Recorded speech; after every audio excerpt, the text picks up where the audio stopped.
Lesson 4.1 Feature Writing Knowing Your Audience. Every student journalist knows the feeling. You're supposed to write an article and you feel that deadline approaching, but you still have nothing. This lesson and the next lesson are about helping you get started. And we go over what you need to think about and how you need to think in order to come up with a great idea for an article.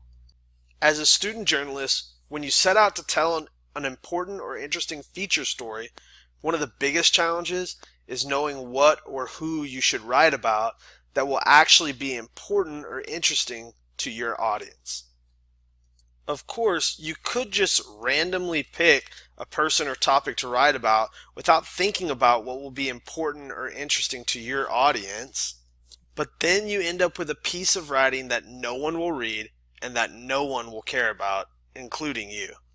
Feature stories are at their best when they create empathy for people or help people connect to a big why or motivation that we share in common as human beings. Or even one that engages and entertains people like a great movie or book does, with a dynamic plot, conflict, and characters.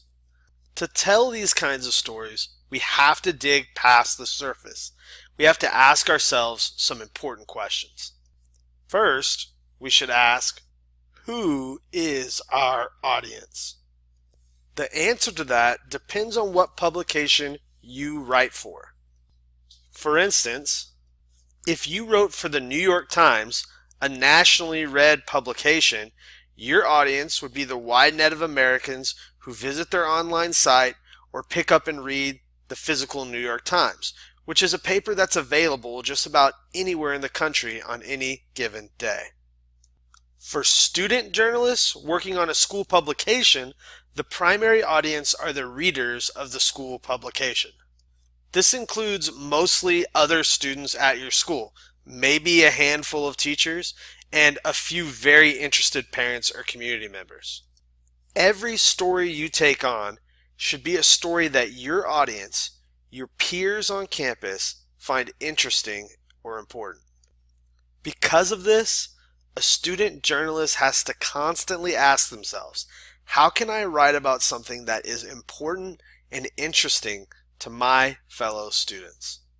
Of course, the easy answer is to write about high school stuff. Many student journalists settle for writing about surface things that their peers seem to care about.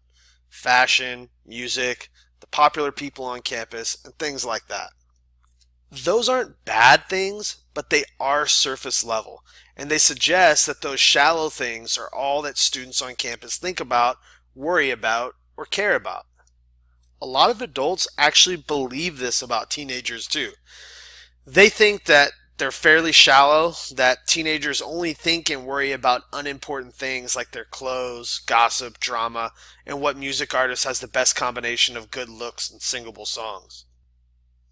We both know that this isn't true about teenagers, or teenagers on this campus. If you go even a little bit past the surface with your peers, you know that they care and worry about things a lot deeper than clothes, social media drama, or their playlist. In fact, the care we do have about fashion is usually about a deep worry about fitting in, or being unique, or feeling good about oneself, or even being accepted or liked. Social media drama is really about those deep things too. Am I worthy? Am I lovable? Does anyone like me? Am I important? Am I as good as someone else? Am I better than them? Every one of those Twitter wars are whispering these questions just below the surface. And people's playlists, those songs are where many students have found some comfort in not being alone, not being the only one to want something or feel something or experience something. Those playlists are about making a statement about who we are and what we believe about the world, relationships, identity, what we value, even what way of thinking and being in the world seems to work best for us. So when we sit down to decide on a story, we have to trust that our audience will be most engaged in our story when it digs past the surface and connects with those deep things that our audience is thinking about, the things they're worrying about, or waiting to connect with them before they even know it. Beyond that, our stories always should have a local angle. A local angle means that it's a story that is about our campus and our audience. If we want to write about a topic like conflicts going on around the world, like in Syria, we wouldn't just launch into a story that covers only what's going on over there. We would have to find the local angle for the international conflict.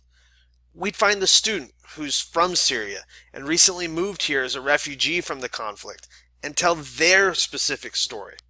Or we'd find someone whose parent is in the military and deployed in the Middle East, and they think that maybe they're going to have to participate in the conflict in Syria as America gets more involved.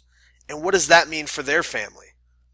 The process of finding a story can happen through any number of ways, but the most important thing is that a student journalist has to be observant.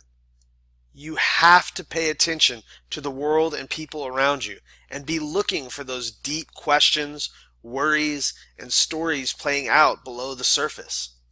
Once you become someone looking for those things, when it comes to the brainstorming phase, you'll have a list of potential stories that all could work because they connect on the things your audience truly, deeply cares about.